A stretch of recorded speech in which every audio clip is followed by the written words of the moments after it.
Welcome everybody to another exhilarating episode of Lockdown 23 in 1.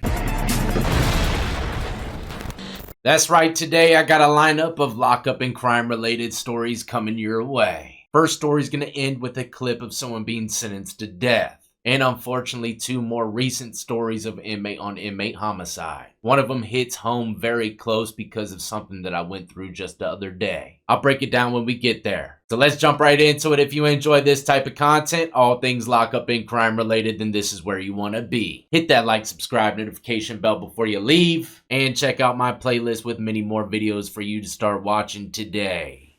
Now before we jump into the first clip, let me give you a little backstory on what's going on. Traveling down to Jacksonville, Florida to speak about Marcus Fishburne, the man who pleaded guilty to the murder of 25-year-old Aisha Levy. It says Fishburne was staying with Levy and her boyfriend.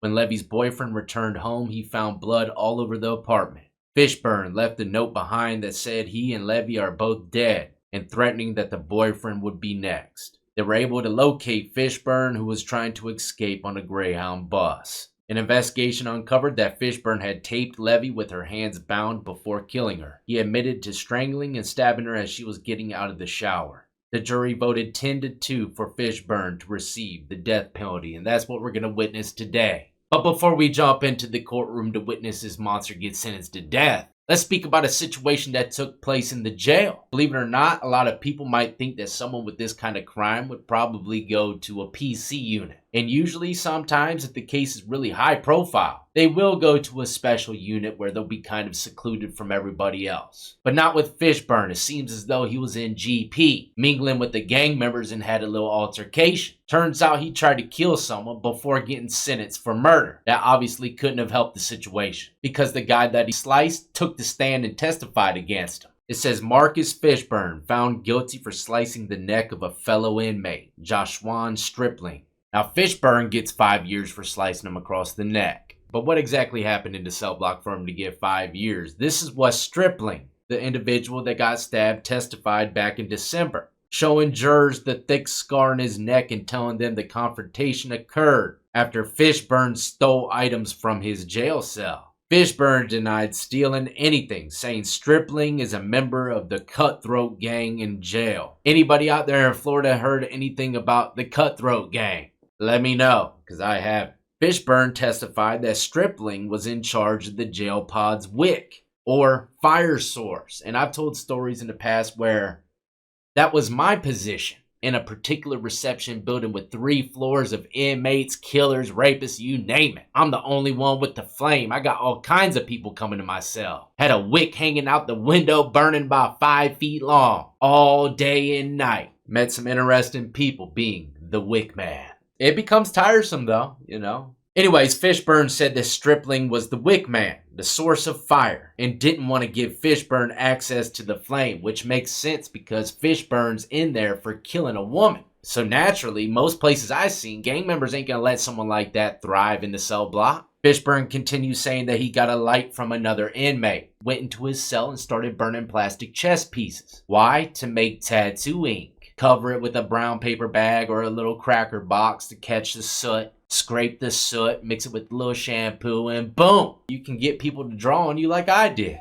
But it says that Stripling came into his cell and grabbed the bag that he was burning the chess pieces under. So he snatched up the soot, pretty much saying, yeah, you ain't gonna be getting no tattoos in here either. Surveillance video shows that Stripling grabbed a bag from Fishburne's cell. He said it contained toothpaste and coffee, before returning and pushing Fishburne in the face. Fishburne responded by cutting Stripling's neck with a razor blade strapped to a comb. Stripling was taken to the hospital for stitches, which he later removed himself in a cell. So who knows exactly what happened? The point I'm trying to prove here is that people with crazy paperwork, if they're just a normal individual, not high profile, chances are they're going into GP. It's not always some special PC block that you might hear with these celebrities and stuff. Guys like this are really getting thrown in there with the wolves and sooner or later getting killed. But he decided to be the wolf in this situation regardless of what happened. He sliced the guy's neck. And this just goes to show you that another inmate is quick to jump and testify to make sure that you get a little 5-piece before you get smoked for the death of Miss Levy. And who's to say that Joshua's testimony didn't lock in that death penalty? I don't know if the jury heard about the situation that happened in jail with him trying to kill someone before even getting sentenced for this murder. But if I were to guess, if they did hear about it, yeah, they're like, man, this dude's off the chain. He ain't never gonna learn. Still trying to kill people in jail. Fishburne got 5 years for stabbing another inmate. Now let's witness him get sentenced for the death of Miss Levy. Thank you. All right, Mr. Fishburne, I will begin with count 2, the kidnapping charge to which you pled guilty and to which this court will now adjudicate you guilty and sentence you to life in prison with credit for 1,637 days for time already served. The court will assess the mandatory felony court costs of $518 and total public defender fees of $150, and that's $50 for application and $100 for service. I know y'all are probably wondering, life in prison? I thought you said death. Death? Well, she did say it kind of quick. Maybe you didn't hear it, but that was for kidnapping. Smoked like an Amco oil truck. And as to count 1 for murder in the first degree, Mr. Fishburne, the court has carefully considered and weighed the proven aggravators and all of the mitigating circumstances. The law requires the court to give great weight to the jury's recommendation that the defendant be sentenced to death. And after assessing the proven aggravating factors and all of the mitigating circumstances, as well as the evidence presented to this court at the Spencer hearing, this court is in agreement with the jury's recommendation. So accordingly, this court finds that death is the appropriate penalty for the defendant, given the highly egregious nature of this crime. You have not only forfeited your right to live among us, but under the laws of the state of Florida, you have forfeited your right to life. The scales of life versus death in the murder of Aisha Levy tilt in favor of death. Mr. Fishburne, I will now adjudge you guilty of murder in the first degree and sentence you to death for the murder of Aisha Levy. You are hereby notified that this sentence is subject to automatic review by the Supreme Court of the state of Florida, and counsel will be appointed by separate order to represent you for that purpose. It is also further ordered that you be transported to the Department of Corrections to be securely held on Florida's death row until the sentence can be carried out as provided by law. So, Mr. Fishburne, may God have mercy on your soul. That concludes the sentencing today. Man, those death sentences hit different, don't they? The judge can pull out all those scary old school sentencing lines. You forfeited your right to live. May God have mercy on your soul. Homeboy will never see the streets again. But he is going to the Florida Death Row Department, so I don't know exactly how that rolls in there. But I've shown y'all many prisons on this channel where death row for many people is very relaxed. I mean, they got cats, TVs, guitars, and everything. Not to mention they get to look forward to that delicious last meal. What would be your last meal? Mine? Hot wings, buffalo. Double done, or else I'm appealing it to the governor again. And a side of greens, some slaw, maybe some potato salad. Probably wouldn't be able to eat it though, man. Be so damn tweaked out on adrenaline. Knowing I'm gonna be expiring in the next couple hours. But this guy right here is a dead man walking.